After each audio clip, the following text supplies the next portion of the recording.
Global Cake Freezers.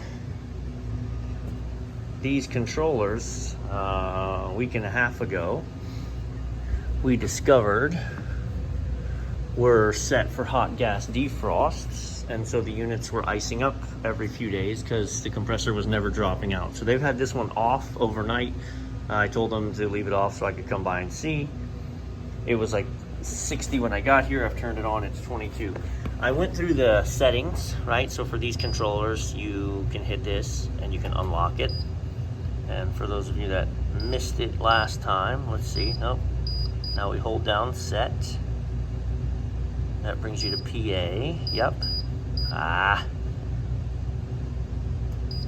Okay, set this for -19. And that brings you into a control. So there's your set point, lots of options. You've got to go online to see what all these things mean. But D0 is how many hours in between defrosts. We have 6 every 4 hours we run a defrost, okay? And then D1 is 0 is electric heating and 1 is hot gas. So this is all still set properly. Let's close out of this. It's still icing up even with the defrosts, which are funny. So let's put it in a defrost. Double check the heaters again. All right, our heaters are working. You can hear the snap, crackle, pop. I can actually feel the heat coming off of them. Yeah, our drain line heater is working. It's not a heater problem. It's not the controller. It's not the heaters.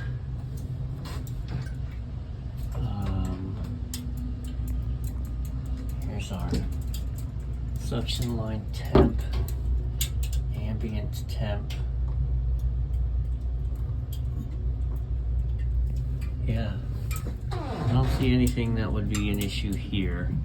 So we can go upstairs, put it back in a run and see if it's short on gas. It wasn't when I was here last time. Let's run through all the systems. All right, up on the roof. Here's our unit.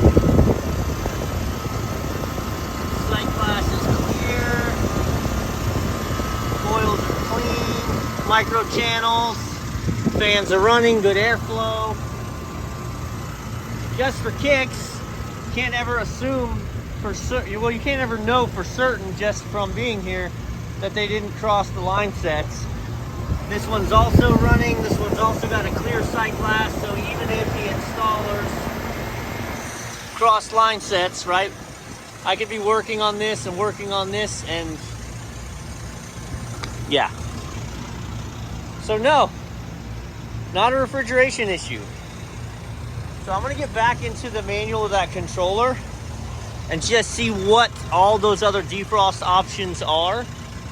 Although I can tell you they're set identical, the left and the right units. So why the left unit is freezing up and the right one is not, yo no sé. Listen.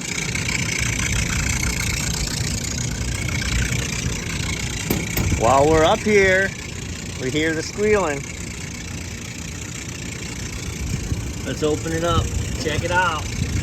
Obviously got a loose belt before I finalize the adjustment. This was super loose, like super duper loose. I like these carrier setups. I mean, there's better, but you know, there's worse too. So just loosen those 4 bolts. And now the only thing holding up, it slides up and down, which I can't do now. But it slides up and down, and then you use this to set the tension, which is about where I want it. Then you bring the bottom ones up, 9/16, hammer them together. You do want to kind of watch to make sure that these stay level. Otherwise you'll pitch the motor, you'll angle it. And then looking down the pulley,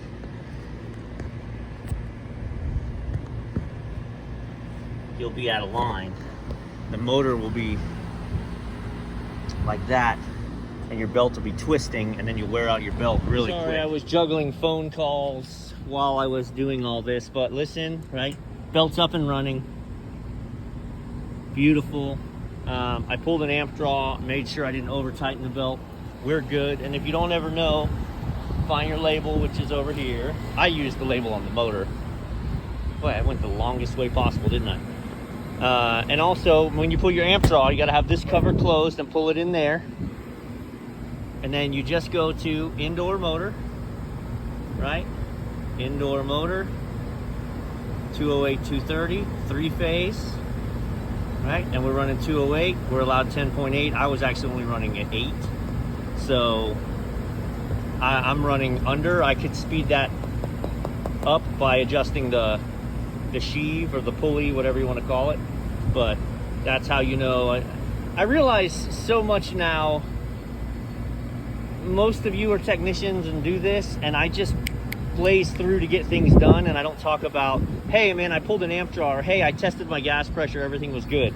And that's not helpful. Maybe somebody here needs to hear it said, hey, if you're not sure, when you're doing mechanical inspections, like this is the lifeblood of what we are going by.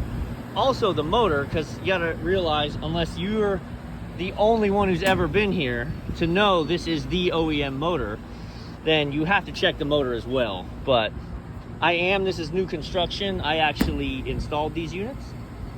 So 208, 10.8, I'm running 8. We're not gonna overamp. I've told the story of me going on vacation my first year doing this, and I tightened all the belts crazy tight because I didn't want any problems.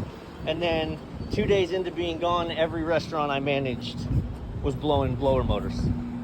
So with the best of intentions, you can tear up some stuff. Times are getting tough. We're grilling some special sauce on the roof.